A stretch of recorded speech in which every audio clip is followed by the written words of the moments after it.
하나님 말씀은 요한계시록 3장 14절에서 22절까지 보도록 하겠습니다.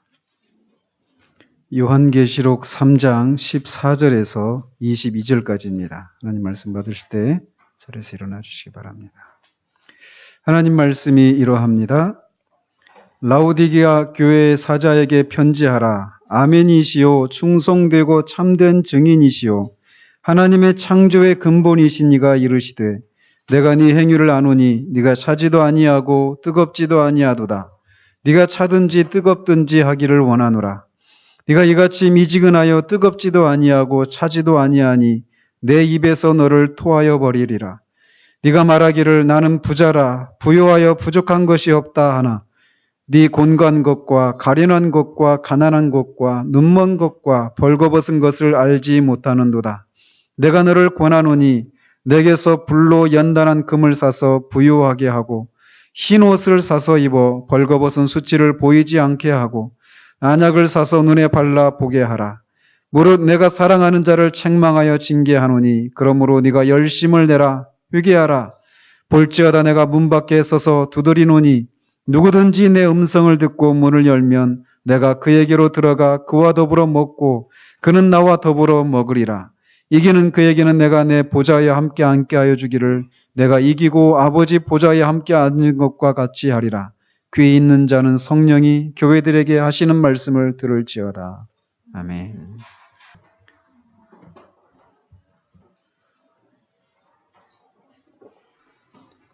우리는 지난주에 빌라델비아 교회에게 주신 주님의 메시지를 살폈습니다. 그들은 사회적인 신분도 미천했고 아마 숫자도 적은, 그래서 주님으로부터 작은 능력을 가진 자들이다라고 불려졌던 그런 교회였습니다. 그러나 그들은 자신들의 그런 미천함이 주님을 위해서 무슨 영향을 끼칠 것인가 라고 생각하며 주저앉아 있지 않았습니다. 그들은 작은 능력을 가진 사람들이었지만 주님의 계명을 지켰고 주님의 이름을 배반하지 않았습니다. 그런 그들에게 주님께서 구원의 문, 다윗의 열쇠를 가지신 주님께서 구원의 문을 열어주시겠다라고 하는 이 약속의 말씀에 대해서 우리가 살폈습니다. 오늘은 이제 7번째 교회인 라오디게아 교회에게 주신 말씀을 살펴보도록 하겠습니다. 지금 생각엔 한 번 더 이제 이 7교회를 한번 이렇게 종합을 해서 교회를 향한 주님의 기대가 무엇인가라고 하는 것을 한번 정리를 할 필요가 있지 않을까 싶습니다. 이 라오디게아 교회, 라오디게아는 이 빌라델비아, 지난주에 살펴봤던 그 빌라델비아라고 하는 그 지역에서 동남쪽으로 약 한 70km 남쪽에 있었던 그런 도시라고 합니다. 이 도시는 원래 그 주전 250년경에 수리아의 안티오쿠스라고 하는 그 사람이 그의 아내인 라오디게아를 위해서 지은 도시였다고 합니다. 그러니까 그 안티오쿠스의 아내인 라오디게아라고 하는 사람의 이름을 따서 불려진 도시가 라오디게아죠. 이 도시에서 또 가까운 지역에 한 16km 정도 떨어진 그 지역에 골로새 교회가 있었다고 합니다. 그래서 골로새에서 보면 이 골로새에 보낸 그 편지를 라오디게아 교회도 이렇게 회람하라고 하는 그런 명령을 우리가 읽을 수 있죠. 근데 한편 이 라오디게아 교회는 금융과 재정의 중심지였다고 합니다. 그래서 따라서 이 당시 소아시아 지방에서 가장 부유한 도시가 바로 이 도시였다고 합니다. 어느 정도 부자인 도시였느냐면 AD 61년경에 이 도시가 대지진으로 완전히 파괴되었다고 합니다. 그럼 통상적으로 그 도시가 대지진 이런 것으로 파괴되면 오늘날도 어떻습니까? 특별 재난 지역이다 이렇게 선포하고 중앙정부로부터 지원을 받아가지고 그를 복구하고 그러잖아요. 근데 이 도시는 그렇게 대지진으로 도시가 완전히 파괴되었는데도 그런 로마 정부의 도움을 받지 않고 자력으로 그 도시를 재건할 정도로 부자였던 도시가 이 도시였다고 합니다. 그렇기 때문에 이들이 그 주님께서 뒤에서 이제 그들을 책망하실 때 그들이 나는 부자다라고 말했던 그런 것이 이런 배경에서 나온 것이죠. 또 이 도시는 또 의류 옷을 만드는 데 있어서도 유명한 도시였다고 합니다. 그래서 이 도시에서 양털로 제조된 검보라색의 부드러운 천이 아주 유명했다고 합니다. 그래서 그들은 그들의 옷을 자랑했던 것이죠. 그리고 또 의학적으로도 이 도시는 상당한 지위에 있었던 도시였다고 합니다. 특별히 귀나 눈에 효과가 있는 그런 고약 또는 안약 이런 것으로 유명한 도시가 바로 이 도시였다고 그래요. 그래서 뒤에서 이제 살펴보겠지만 그들이 부자다. 나는 벌거벗지 않았다. 나는 눈이 멀지 않았다. 이렇게 말하지만 사실은 그렇지 않은 것이죠. 그러니까 주님께서 뒤에서 그렇게 책망하시는 배경이 그 도시의 그런 상황과 연결이 되어 있다는 것입니다. 그런 교회를 향해서 주님은 다른 교회와 마찬가지로 자신을 소개하시는데 아멘이시요 충성되고 참된 증인이시요 하나님의 창조의 근원이신 분으로 당신 자신을 소개하십니다. 우리가 아멘이라고 하잖아요. 아멘 이거는 참말로 진실로 이런 의미입니다. 그래서 우리가 어떤 말을 한 것에 대해서 확정하는 그 말은 진실입니다. 그 말은 참입니다. 라고 이렇게 확정할 때 쓰는 말이 이 아멘이라고 하는 이런 단어이죠. 그런데 주님이 아멘이라고 당신 자신을 소개하시는 것은 주님의 말씀은 진실하고 그의 언약은 믿을 수 있다라고 하는 것을 말해주는 겁니다. 그분은 변덕스럽지 않으십니다. 아까 우리 집사님 기도하시면서 말씀하신 것처럼 하나님은 우리를 향해서 늘 일정하십니다. 우리를 향한 주님의 마음은 늘 일정하셔요. 그분은 변덕이 없으십니다. 우리가 변덕이 있는 것이 주님이 우리를 향해서 변덕이 있으신 분이 아니시라는 것이죠. 그래서 그는 자신이 한 말을 취소하거나 수정할 필요가 전혀 없이 항상 일관된 분이십니다. 그런 분으로 자신을 소개하고 계십니다. 또한 그분은 충성되고 참된 증인이시다라고 말을 합니다. 무엇에 대해서 증언을 하는 분이신가? 그는 하나님에 대해서 사람들에게 증언하시는 증인이십니다. 그런데 그 증언이 그분이 충성되고 참된 증인이시라는 거예요. 그렇기 때문에 그분이 사람들에게 하나님에 대해서 말해주는 그 모든 것은 참되다라는 것입니다. 믿을 만하다라고 하는 거라는 겁니다. 신뢰할 수 있는 것이다라고 말씀하고 계신 것이죠. 이런 것을 통해서 그분의 말씀에 대해서 정말 그럴까? 라고 하는 의심을 할 필요가 전혀 없다라는 것을 말해주고 계신 거예요. 또한 그분은 하나님의 창조의 근원으로 당신 자신을 소개하고 계십니다. 그는 첫 번째 창조에 있어서도 창조의 근원이십니다. 창조를 계획하시고 그 창조를 계획하신 분은 성부 하나님이시지만 그 창조를 실제로 실행하신 분은 성자 하나님이십니다. 그분은 이렇게 모든 창조의 원인이시고 그 모든 창조를 시작하신 분이시고 집행하신 그런 분이십니다. 그뿐만 아니라 그는 제2의 창조라고 할 수도 있는 교회를 창조하신 근본이시기도 하십니다. 그러니 이런 분의 이 충고를 우리는 무시할 수가 없고 온전하게 신뢰를 할 필요가 있다라고 말을 할 수가 있는 것이죠. 그래서 주님은 역시 내가 네 행위를 아노니 라고 말씀하시면서 이 라오디게아 교회의 상태에 대해서 아시고 계심을 말씀하십니다. 이 라오디게아 교회도 다른 교회들처럼 주님을 향해서 어떤 행위들이 있었단 말이죠. 그런데 내가 네 행위를 아노니 라고 말씀하시면서 뒤에 그들의 행위에 대한 평가가 나오는데 이들은 그들의 행위에 대해서 주님으로부터 어떤 칭찬도 받지 못한 그런 교회였던 것을 보게 됩니다. 그래서 이 교회는 사도교회처럼 책망만 받은 그런 교회인 것입니다. 그들에게도 행위가 있었지만 그 행위는 칭찬받을 만한 행위가 아니라 책망만 받을 뿐인 그런 행위가 있었던 교회가 바로 이 교회였다는 것이에요. 그들의 행위에 대해서 주님은 네가 차지도 아니하고 덮지도 아니하도다라고 평가를 하십니다. 여기서 차다라고 하는 것은 시원하다 이런 정도의 의미가 아니라 물이 얼 정도로 차다 이런 의미입니다. 이 덥다 이것도 그냥 이렇게 덥다 이런 정도의 의미가 아니라 물이 펄펄 끓 정도로 뜨겁다 이런 의미입니다. 얼음이 찰 정도로 얼음이 얼 정도로 차지도 않고 물이 펄펄 끓 정도로 뜨겁지도 않은 그런 행위다라고 평가를 하고 계시는 거예요. 즉 미지근한 그런 상태 가운데 있다라고 말씀을 하시는 것입니다.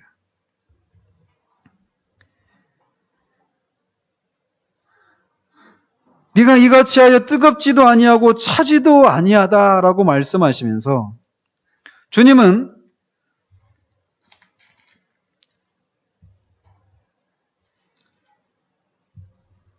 이렇게 미지근하여 뜨겁지도 아니하고 차지도 아니하니 내 입에서 너를 토하여 버리겠다라고 말씀하시고 계십니다.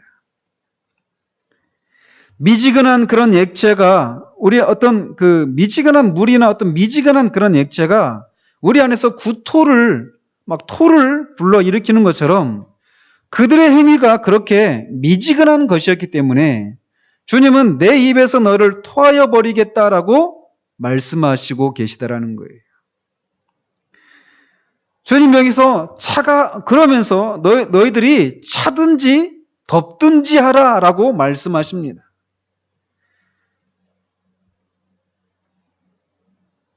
차다라고 하는 것은 주님에 대해서 적대적이고 냉담한 그런 상태를 말합니다. 근데 차지도 않고 덥지도 않은 그래서 미지근한 상태 가운데 있는 이 상태는 차라리 적대적인 것보다 못하다, 악하다라고 말씀하고 계신 거예요. 그래서 이 라오디게아 교회가 이렇게 차지도 않고 뜨겁지도 않은 아주 미지근한 이런 영적인 그런 상태를 반영하고 있는 것처럼 종교적으로나 어떤 정치적으로 냉담한 그런 상태를 가리키는 영어 단어가 여기에서 나왔다고 합니다. 전기 작가가 좋은 전기를 쓰기 위해서는 작가가 쓰려고 하는 그 인물을 좋아하든지 싫어해야만 좋은 전기를 쓸 수 있다고 합니다. 근데 만약 그 전기 작가가 전기를 쓰려고 하는 그 인물에 대해서 냉담하고 관심이 없다면 좋은 전기를 쓸 수 없다라는 거예요. 그래서 주님은 차든지 덥든지 하라고 하시는 것입니다. 따라서 주님은 지금 차지도 덥지도 않은 그들의 무관심한 태도에 대해서 책망하고 계신 것입니다. 이렇게 차지도 덥지도 않아서 미지근하기 때문에 주님의 입에서 토하여 버리겠다라고 하시는 이 주님의 말씀은 기독교를 믿다가 세속화되고 형식적인 상태로 남아있는 것보다는 아예 차라리 시작하지 않는 편이 더 좋겠다라고 말씀하시는 것입니다. 교회에 나오지 않는 것보다는 나오는 것이 더 낫다라고 우리는 생각합니다. 기독교 복음에 대해서 적대적이지 않은 것보다는 우호적인 것이 더 낫다라고 생각을 합니다. 예수 그리스도와 하나님에 대해서 적대적인 것보다는 우호적인 것이 더 낫다고 생각한다란 말이죠. 그런데 주님은 너희들이 펄펄 끓 정도로 뜨겁지 않은 것이라면 아예 시작 자체를 안 하는 것이 더 낫다라고 말씀하고 계신 거예요. 그런데 이 말씀을 우리는 가볍게 들을 수가 없다라는 것입니다. 우리는 여기서 한 가지 사실을 알 수 있습니다. 복음에 대해서, 기독교의 진리에 대해서 그리고 예수 그리스도에 대해서 중립을 지키는 것은 주님께 결코 용납될 수 없는 것이라는 것입니다. 주님의 판단에 의하면 예수 그리스도에 대해서 중립을 지킨다라고 하는 것은 예수 그리스도에게 방해자일 뿐이다라고 하시는 것이 주님의 판단이라는 거예요. 아니, 오히려 차가운, 즉 예수님에 대해서 적대적인 태도를 보이는 것보다 더 악한 것이 신앙에 있어서 미지근한 태도라고 하는 것이 주님의 판단이라는 거예요. 차거나 덥든지 하라라고 하는 이 주님의 말씀에서 우리는 이것을 읽을 수가 있단 말이죠. 주님이 적대적인 것보다 미지근한 태도가 그분께 더 역겨운 것이라고 하시는 것은 그분이 결코 사람들로부터 그런 대접을 받으실 수 없는 분이시기 때문에 그렇습니다. 그분은 우리가 열광할 수밖에 없는 그런 분이시기 때문에 주님은 차라리 적대적인 것이 더 낫다. 나에 대해서 미지근한 그런 태도를 보이는 것보다 차라리 아예 나에 대해서 적대적인 것이 더 낫다라고 말할 정도로 그렇게 말씀하고 계신 거예요. 그러니까 주님이 여기서 미지근한 것보다는 차라리 차가워라 라고 하시는 것은 차가워도 좋다라고 하시는 말씀이 아닙니다. 그렇죠?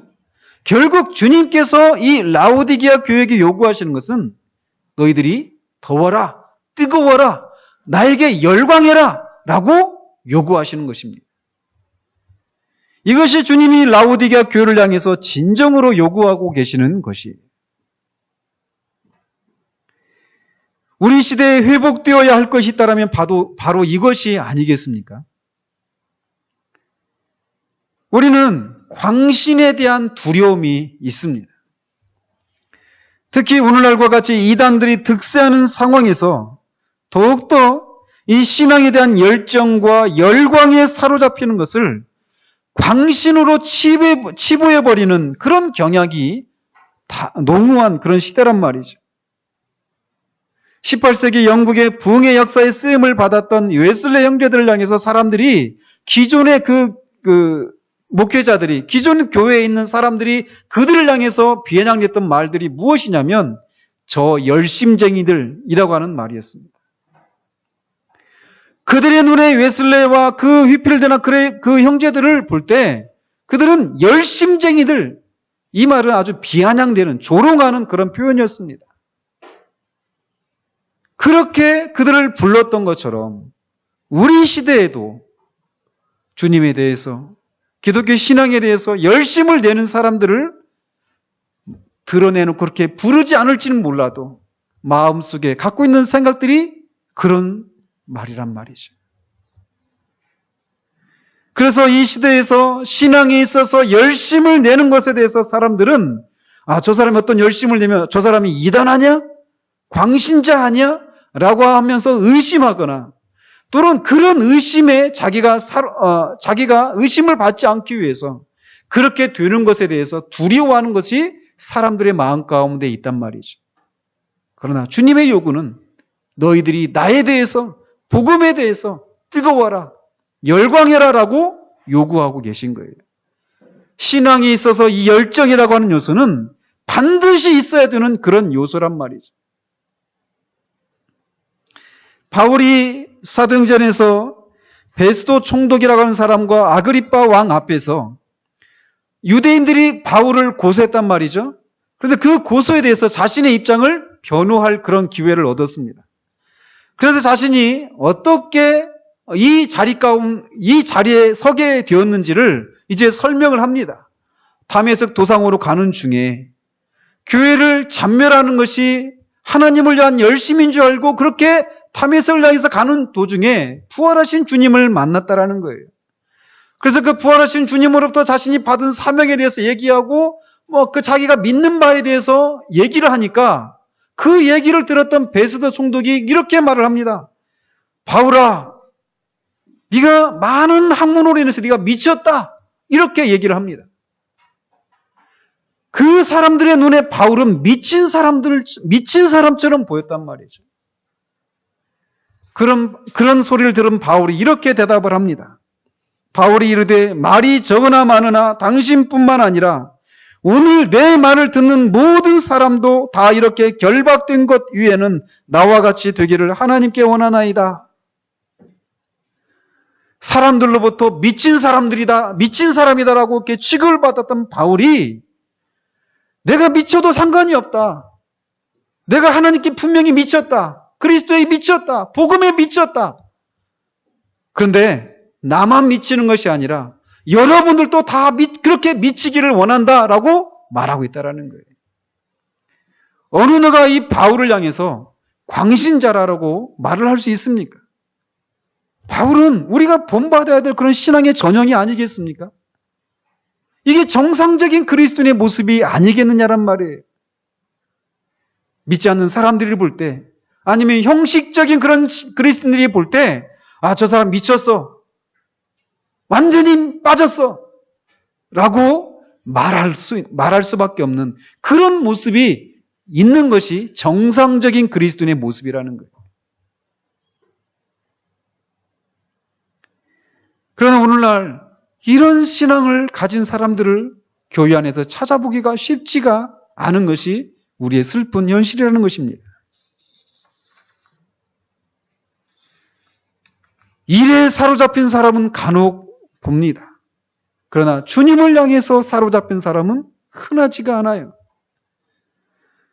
그렇다면 많은 사람들이 신앙에 대해서 또 그리스도에 대해서 복음에 대해서 열광하지 않는, 열정적이지 않은 이유는 무엇일까요? 여러 가지 이유가 있겠지만 그것에 대한 첫 번째 이유는 아마도 주님을 따르는 데 따르는 대가를 치르려고 하지 않기 때문에 그렇습니다.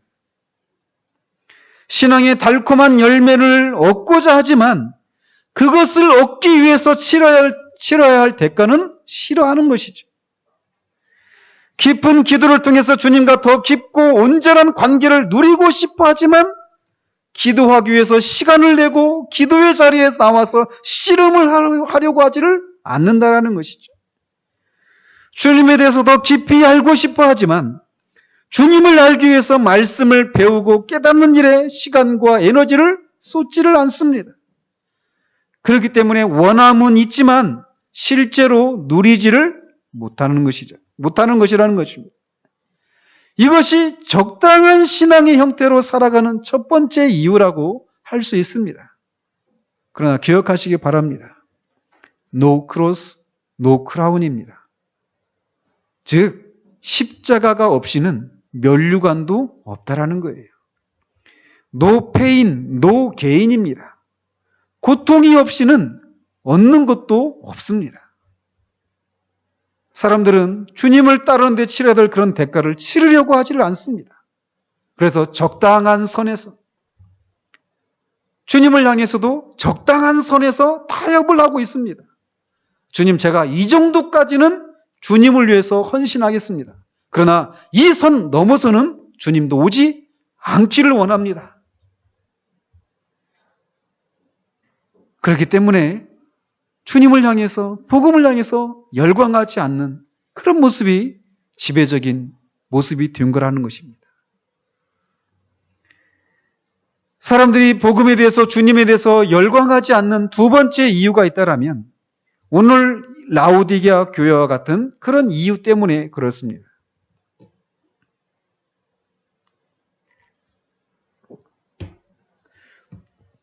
이들은 스스로 나는 부자라 부유하여 부족한 것이 없다라고 말을 했습니다.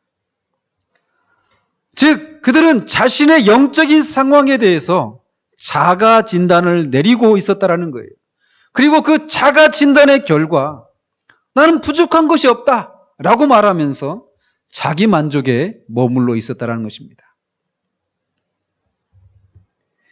이 라오디게아 교회는 자신들의 부요함을 자랑했습니다. 좀 전에도 말한 것처럼 그들은 소아시아 지방에서 가장 부유한 도시였습니다. 또 그들은 그들의 옷과 안약도 자랑거리였습니다. 그런 외적인 것에 근거해서 자신들은 부자라, 부유하여 부족한 것이 없다라고 하면서 만족했다라는 것입니다.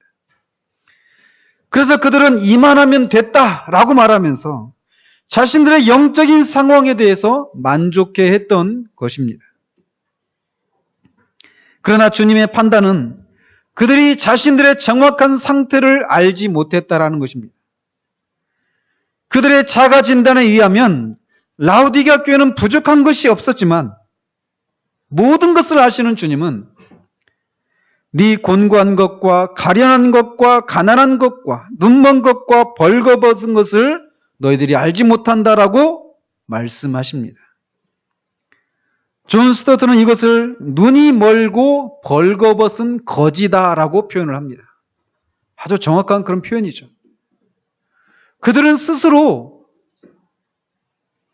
나는 부자고 부유하다, 아무런 부족한 것이 없다라고 말했지만 모든 것을 하시는 주님의 눈에 그들은 눈이 멀은 그리고 벌거벗어 있는 거지와 같은 그런 상태더라고 말씀을 하고 계시는 거예요.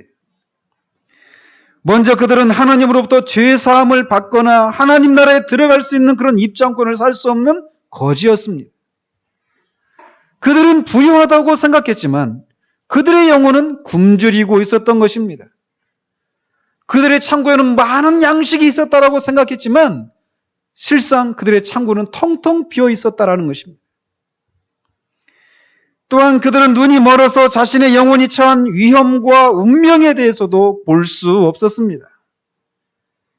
요한복음 9장에 나오는 것처럼 바리새인들이 자기들은 볼 수 있다, 나는 눈이 떠져 있다라고 말하고 있었지만 사실 그들이 볼 수 없었던 것처럼 이들도 영적인 눈이 멀어 있어서 자신들의 영적인 상황이 어떠한지 그리고 자신들이 어떻게 될 것인지를 볼 수 없는 그런 영적인 소경에 불과했다라는 거예요. 또한 그들은 벌거벗은 상태 가운데 있었습니다. 그들은 교회도 나오고 있었고 교회 안에서 이런저런 어떤 신앙 행위들을 하고 있었습니다. 그리고 교회 나오기 전에 했던 어떤 나쁜 일들을 하지 않고 있을 수도 있습니다. 그러나 그런 것들로는 그들의 벌거벗은 수치를 가릴 수가 없었던 것입니다.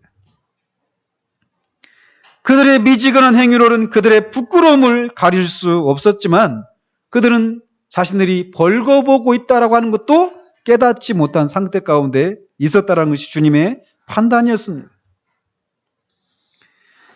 그러므로 주님을 향한 열심은 이렇게 자기 자신의 영적인 상황에 대한 바른 진단에서부터 시작된다라고 할 수 있습니다. 그러므로 주님이 우리를 바라보시는 시각이 무엇인지에 대해서 우리는 진지하고 정직한 자세로 우리를 돌아보아야 할 것입니다. 4대 교회가 외관상 살아있는 것 같은 행위들이 있었기 때문에 외식에 빠져서 주님으로부터 책망을 받았던 것을 우리는 기억해야만 합니다. 우리가 영적으로 눈이 멀고 가난하고 벌거벗은 수치 가운데 있다는 것을 깨달을 때 이것으로부터 벗어나고자 하는 열심이 생겨나기 시작하는 것입니다. 그렇기 때문에 신앙의 요소 중 중요한 덕목 중에 하나는 정직함입니다. 정직하지 못하면 가난한 상태로부터 결코 벗어날 수가 없습니다. 이렇게 그들이 벌거벗고 눈이 먼 영적인 거지다라고 진단을 내리신 주님은 진정한 영혼의 의사로서 진단만 내리시는 것이 아니라 처방도 내리십니다. 그러시면서 내가 너를 권하노니 라고 하시면서 처방을 내리십니다. 그런데 여기서 우리가 주목할 것은 주님이 내가 너희에게 명하노니 라고 말씀하고 계시지 않고 내가 너를 권하노니 라고 말씀하고 계신 것입니다. 그분은 창조의 근원이십니다. 모든 만물을 창조하시고 모든 만물을 붙들고 계시는 전능하신 하나님이십니다. 그래서 우리에게 얼마든지 명령하실 수 있는 분이십니다. 그럼에도 불구하고 그런 분은 우리에게 권한다 라고 말하고 있습니다. 즉 우리에게 그 주님의 그 충고를 받아들여서 우리가 그것에 순종하든지 순종하지 않을 수 있는 그런 우리의 자유를, 우리의 선택을 중요하게 생각하신다라는 거예요. 그래서 그런 방식으로 우리를 높이십니다. 그분은 우리를 결코 강요하지 않으십니다. 우리의 자발적인 순종을 통해서 우리를 주님의 자발적인 그런 순종을 이끌어내시기를 원하신다는 것이죠. 그러시면서 이 세 가지 처방을 내리시는데 가난한 것에 대한 처방으로 불로 연단한 금을 사서 부요하게 하라라고 말씀하십니다. 불로 연단한 금은 불에 사라지지 않고 영원토록 존재하는 것을 상징합니다. 이 라우디게아 교회가 의지했던 재물과 같은 이 세상의 부요함은 불과 같은 시련과 위기 앞에서 사라지고 그때 그들에게 의지가 되지 못할 그런 것에 불과하지만 불로 연단한 금은 그렇지를 않습니다. 이것은 불과 같은 시련과 위기가 가운데서도 사라지지 않고 그들에게 의지가 될 수 있는 것이라는 것이죠. 그런데 그것은 오직 그리스도에게서만 구할 수 있는 것입니다. 그래서 그리스도에게 와서 그런 것을 사서 부유하게 하라고 주님이 명령하십니다. 그런데 이들은 가난한 자들이라고 주님이 말씀하셨습니다. 가난한 그들이 어떻게 주님으로부터 그렇게 그들을 부유하게 할 금을 살 수 있단 말입니까? 주님이 이렇게 말씀하신 것은 이사야 55장 1절에서 말하는 것처럼 너희 목마른 자들아 물로 나아오라. 돈 없는 자도 오라. 너희는 와서 사 먹되 돈 없이 값 없이 와서 포도주와 젖을 사라 라고 말씀하신 이 하나님의 말씀을 생각하고 계신 것 같습니다. 그들은 값 없이 돈 없이 그리스도에게 와서 진정한 부유함을 누릴 수 있습니다. 그들이 주님께 나오되 그들의 죄와 자만의 그런 마음을 버리고 가난하고 빈 마음을 품고 오면 그들을 부유하게 할 금을 살 수 있다는 것입니다. 심령이 가난한 자는 복이 있나니 천국이 그들의 것이며 또 이어서 주님은 벌거벗은 수치에 대한 처방을 내리십니다. 그것은 흰옷을 사서 입으라는 것입니다. 그리스도께서는 라오디게아 지역에서 유명한 옷이 아닌 흰옷, 곧 그리스도의 은혜로 말미암는 의의 옷을 입고 영적으로 수치스럽게 벌거벗은 것을 가리라고 권면하고 계십니다. 또 그들의 눈먼 것에 대해서 안약을 사서 바르라고 말씀하십니다. 그들은 영적인 눈이 멀어서 자신들의 위험과 영원한 운명에 대해서 보지 못하지만 주님으로부터 안약을 사서 눈에 바르라는 것이에요. 결국 이 말씀은 그들로 하나님의 것을 보지 못하게 하는 그들의 어떤 지혜와 이성을 버리고 그리스도의 말씀과 그의 성령에 따라 순종하라라고 하시는 그런 권면입니다. 그리하면 그들의 눈이 떠져서 그들이 가는 길과 그 길의 끝이 어떤 것인지를 볼 수 있게 될 것이라는 것입니다. 그들의 눈이 열려서 영광스럽고 찬란한 영적인 세계가 열리게 될 것이라고 주님이 말씀하고 계신 거예요. 그렇다면 어떻게 이런 일이 일어날 수 있는가? 이것을 위해서 주님은 두 가지 단계를 취해야 한다라고 말씀하십니다. 19절과 20절이 바로 그렇습니다. 먼저 19절에서 무릇 내가 사랑하는 자를 책망하여 징계하노니 그러므로 네가 열심을 내라 회개하라 라고 말씀하십니다. 즉 이들이 눈먼 것과 벌거벗은 것과 가난한 그런 상태로부터 벗어날 수 있기 위한 첫 번째 단계는 뭐냐? 회개하는 것입니다. 첫사랑을 잃어버린 예배소 교회와 살아있다라는 이름을 가졌지만 실상은 죽어 있었던 사대교회를 향해 주님이 회개하라라고 말씀하신 것처럼 이 라오디게아 교회를 향해서도 주님은 회개하라라고 말씀하십니다. 라오디게아 사람들은 주님이 인정하시지 않는 자기 만족의 안일한 신앙으로부터 즉각 돌이키고 열심을 내야만 했다라는 거예요. 그러시면서 주님은 이렇게 강력하게 그들을 책망하시는 것은 그들을 사랑하시기 때문이라고 말씀하십니다. 만약 주님이 그들의 영혼을 사랑하지 않는다면 그냥 내버려 두시겠지만 그들을 사랑하시기 때문에 그들을 책망하고 징계하신다라고 말씀하신 거예요. 그래서 히브리서 12장 6절에서 8절에서 이렇게 말을 하는 것입니다. 주께서 그 사랑하시는 자를 징계하시고 그가 받아들이시는 아들마다 채찍질하심이라 하였으니 너희가 참음은 징계를 받기 위함이라. 하나님이 아들과 같이 너희를 대우하시나니 어찌 아버지가 징계하지 않는 아들이 있으리요. 징계는 다 받는 것이거늘 너희에게 없으면 사생자요 친아들이 아니니라. 징계와 책망이 없는 것은 주님이 사랑하지 않기 때문에 그렇습니다. 그런데 오늘날 설교에 징계와 책망의 메시지를, 그런 메시지들 대신에 사람들을 화나지 않게 하려는 설교들이 넘쳐나고 있는 현실이 오늘날 교회 현실이라는 것입니다.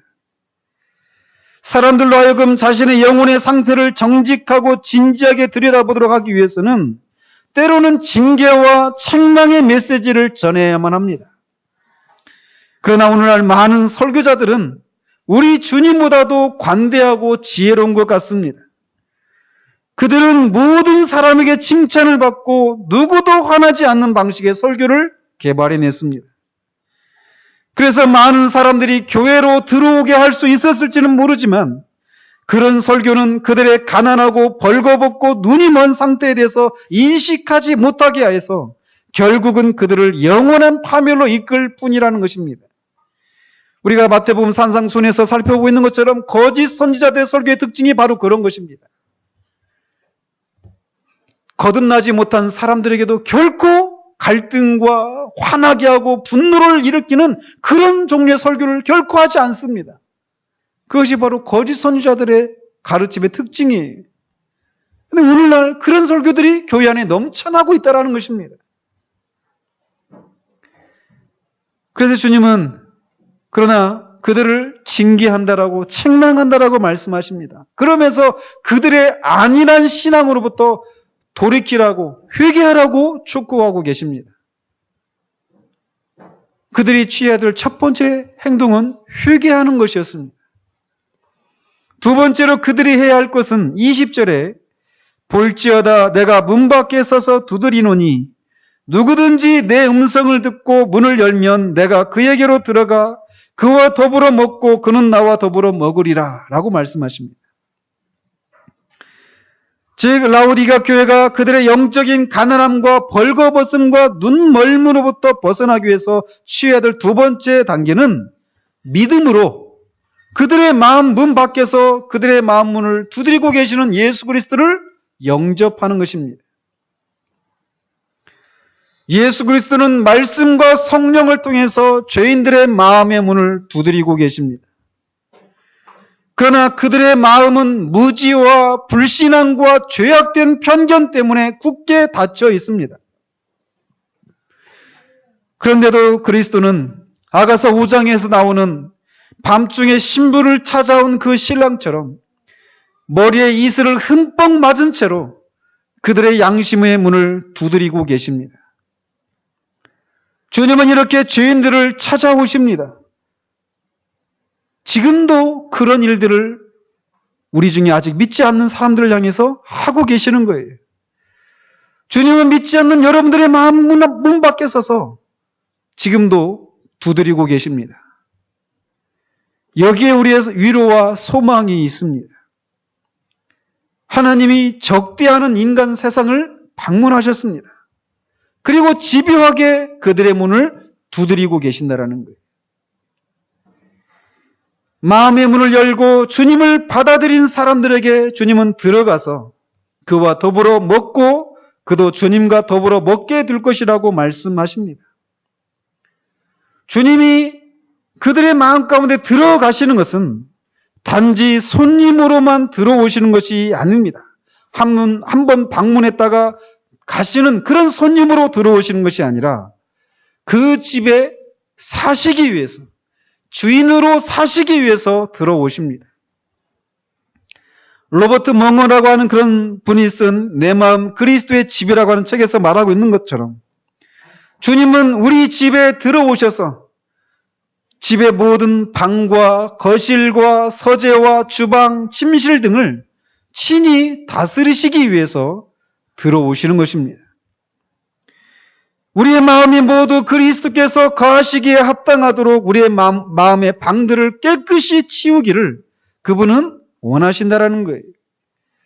그분은 오셔서 더러워지고 지저분해진 집안의 공간들을 깨끗이 하시기 위해서 우리에게 이런저런 명령과 권면을 하실 것이고 우리는 그에게 복종을 해야 될 것입니다. 또한 그분이 우리와 먹고 마신다라고 한 이 말씀은 주님을 영접하는 자들에게 오랜 동안 친교를 나누시겠다라고 하시는 그런 말씀입니다.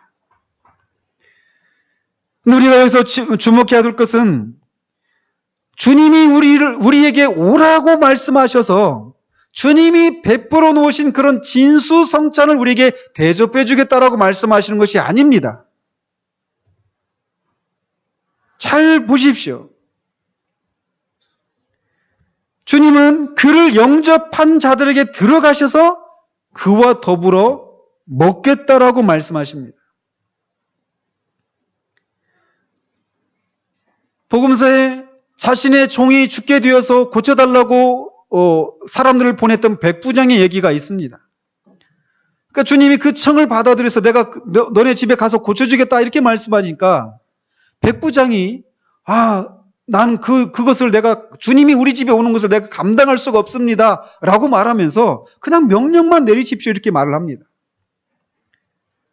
그런 영광의 주님이 자신의 집에 들어오는 것을 그가 감당할 수가 없다라고 말을 하고 있다는 거예요. 그런 것처럼 창조의 근본이신 그 주님이 우리의 마음의 집에 들어오시는 것은 우리가 감당할 수 없는 그런 영광입니다. 하물며 그분이 우리가 그분에게 제공하는 초라한 식사를 함께 나누면서 우리와 더불어 먹기를 원하신다라고 하는 것은 우리의 지성으로 헤아릴 수 없는 그런 영광입니다. 어제도 이 부분을 막 읽으면서 이 부분을 이렇게 이것을 생각하면서 마음에 막 벅참이 막 있습니다. 창조의 근본이신 그 영광의 주님께 우리가 무엇을 대접해드리면 그분이 만족하다라고 말할 수 있을까요? 근데 주님이 그렇게 하시겠다라는 겁니다. 그 창조의 근본이신 주님이 우리의 마음의 집에 들어오셔서 우리와 더불어서 우리가 주님께 드리는 초라한 식사를 그 박한 음식을 같이 먹겠다라는 거예요.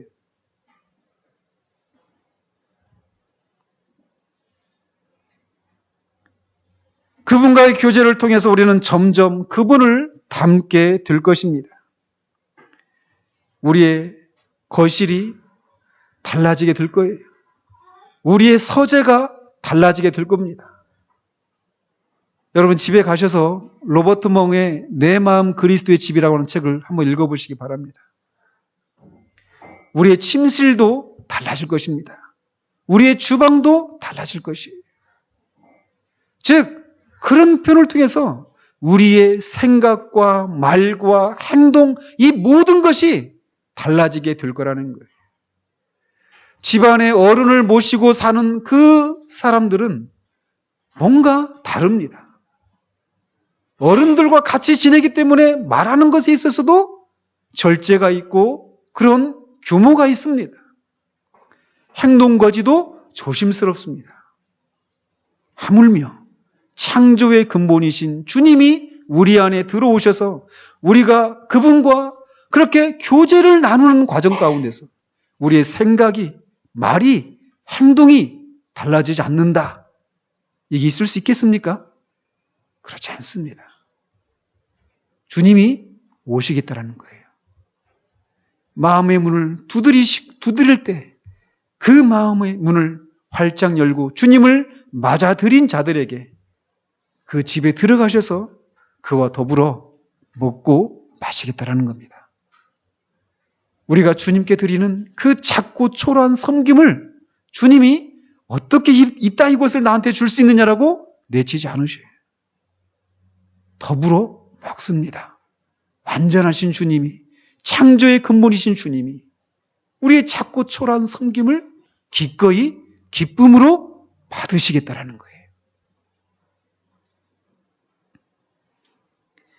그분과의 교제를 통해서 우리는 그분의 아름다우심과 선하심과 영광스러움에 매료되고 그에 반해서 우리 안에 있는 그 누추하고 초라하고 죄악된 것들을 혐오하게 될 것입니다. 그러면서 그런 것, 우리 안에 있는 그 모든 것들이 정리가 되게 될 것이에요. 그리고 우리는 그분께 열광하게 될 것입니다. 마지막으로 주님은 이기는 자들에게 이런 약속을 하십니다. 이기는 그에게는 내가 내 보좌에 함께 앉게 하여 주기를 내가 이기고 아버지 보좌에 함께 앉은 것과 같이 하리라. 그리스도께서 세상과 마귀를 이기고 하나님의 보좌에 앉으셔서 세상을 다스리시는 권세를 취하신 것처럼 이기는 자들에게 그 영광스러움에 동참하게 하시겠다는 것입니다. 우리가 주님을 우리의 마음의 집에 들어오도록 허락하면 주님은 우리를 아버지의 집으로 들어가게 하실 것입니다. 만약 우리가 그분을 우리의 식탁에 앉게 하신다면 주님은 우리를 아버지의 보좌에 앉게 하실 것이다라고 말씀하고 계신 거예요. 존 스토트는 이것을 이렇게 풀이하고 있습니다. 우리는 그분의 보좌에 우리를 앉게 하시겠다라고 하는 이 정확한 내용을 알 수 없지만 어쨌든 우리는 이 주님과 함께 다스리는 그런 영광에 동참하게 될 것입니다. 주님을 향해서, 복음을 향해서 열심을 내지 못하고 자기 만족에 빠져있는 라오디게아 교회를 주님은 이런 방식으로 회복하고 계십니다. 성령이 교회들에게 하시는 소리를 들을 수 있는 귀를 가지시는 여러분이 되시기를 바랍니다.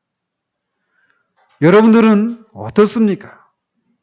여러분들은 주님을 향해서, 복음을 향해서 차갑습니까? 아니면 뜨겁습니까? 기억하십시오. 중립은 없습니다. 우리가 주님을 향해서 열심을 품지 못하면 세상은 우리에게 주목하지 못합니다.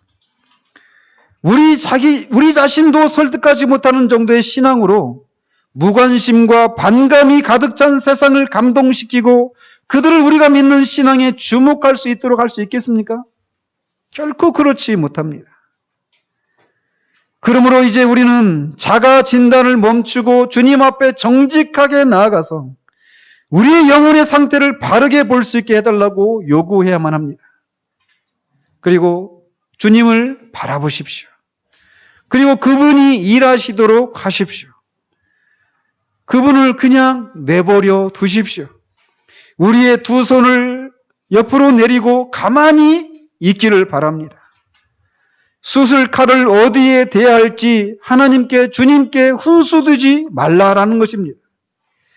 하나님을 대신하여 진찰하지 말라라는 것입니다. 우리에게 무슨 약을 처방해 주셔야 할지 주님께 조언하지 말라라는 거예요. 주님이 진정한 의사이십니다.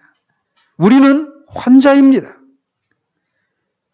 그러므로 우리는 우리의 안일한 신앙을 회개하고 예수 그리스도를 우리의 마음의 집에 모셔드려야만 합니다. 우리 중 아직 예수 그리스도를 여러분의 마음의 집에 모셔드리지 못한 사람들이 계십니까? 그렇다면 뒤로 미루지 마십시오. 주님이 말씀하십니다. 그분은 아멘이시다라고 말씀하십니다. 그분은 충성되고 참된 증인이시라고 말씀하십니다. 그런 분이 나를 영접하는 자는 내가 그에게 들어가서 그와 함께 영원히 교제를 나누겠다. 그리고 그를 아버지의 보좌에 앉히게 하겠다라고 말씀하십니다. 그분이 말씀하신 이 약속은 참됩니다. 그러니 의심하지 마십시오. 내가 그분을 모셔드리고 내 삶의 보좌를 그분께 내어드리면 나는 이제 내가 하고 싶은 것도 못하고 하기 싫은 거 억지로 해야 되는 거 아닌가라고 의심하지 마십시오. 내가 주님을 제대로 믿으면 이제 내가 직장도 바꿔야 되고 그래서 내가 내 생계가 더 불안해지는 건 아닌가라고 의심하지 마시기 바랍니다. 주님은 여러분보다 지혜로운 분이십니다. 모든 의심을, 모든 두려움을 버리십시오. 주님을 붙드십시오. 주님께 여러분의 마음을 활짝 여십시오. 주님께 열광하지 않았던, 주님을 그렇게 밖에 세워놓고 머리에 찬이슬을 맞게 했던 여러분의 지난날의 죄악들을 회개하시고 그 예수님을 여러분의 집으로 모셔드리십시오. 그리하시면 즉각적으로 주님이 여러분들에게 들어가셔서 여러분들과 더불어 사랑의 교제를 나누게 될 것입니다. 또한 믿는 분들은 하나님이 여러분들로 하여금 일하시도록 하시기를 바랍니다. 하나님을 막지 마십시오. 하나님이 여러분의 마음에 불을 붙이고 여러분에게 복을 주고 여러분을 평범한 상태에서 이끌어내서 하나님을 갈망하는 사람으로 만들려고 하실 때 하나님이 그렇게 하시지 못하도록 막지 말라는 것이에요. 하나님을 설득하지 마십시오. 광신에 대한 두려움으로 안일한 가운데 머무르려고 하지 마시기 바랍니다. 말씀드린 것처럼 그분은 아멘이시고 충성되고 참된 증인이십니다. 그분이 이 땅에 계실 때 그리고 그의 사도들을 통해서 우리에게 전해준 하늘에 속한 것들을 하늘에 속한 그 모든 것들은 참된 것들입니다. 신뢰할 만한 것이고 믿을 만한 것들입니다. 그러니 그 주님께 여러분의 마음을 활짝 여시고 여러분의 마음의 보좌에 주님을 앉히시고 여러분이 주님의 그 권면과 명령에 순종하시는 여러분이 되시기를 바랍니다. 주님, 여기까지요. 이 정도까지요. 이렇게 제한을 두지 마시라는 것입니다. 그분은 우리의 열광을 받으시기에 합당한 분이십니다. 아니, 유일한 분이십니다. 주님을 향한 그런 열정이, 복음에 대한 그런 열광이 우리 모두 가운데 되살아나기를. 그래서 주님으로부터 네 행위가 미지근하다 라고 책망을 받는 사람이 우리 중에 아무도 없기를 우리 주님 여러분으로 축원드립니다. 기도하겠습니다.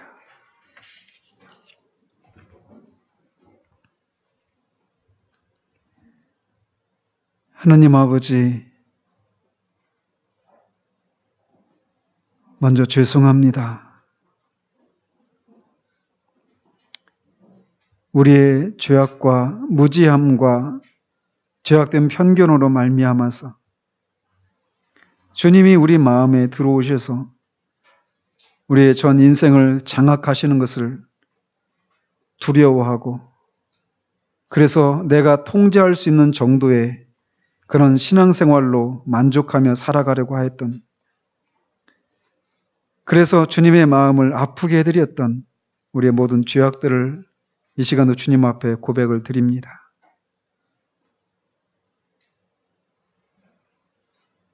주님의 마음을 아프게 드린 우리의 모든 죄악을 주님 용서해 주시고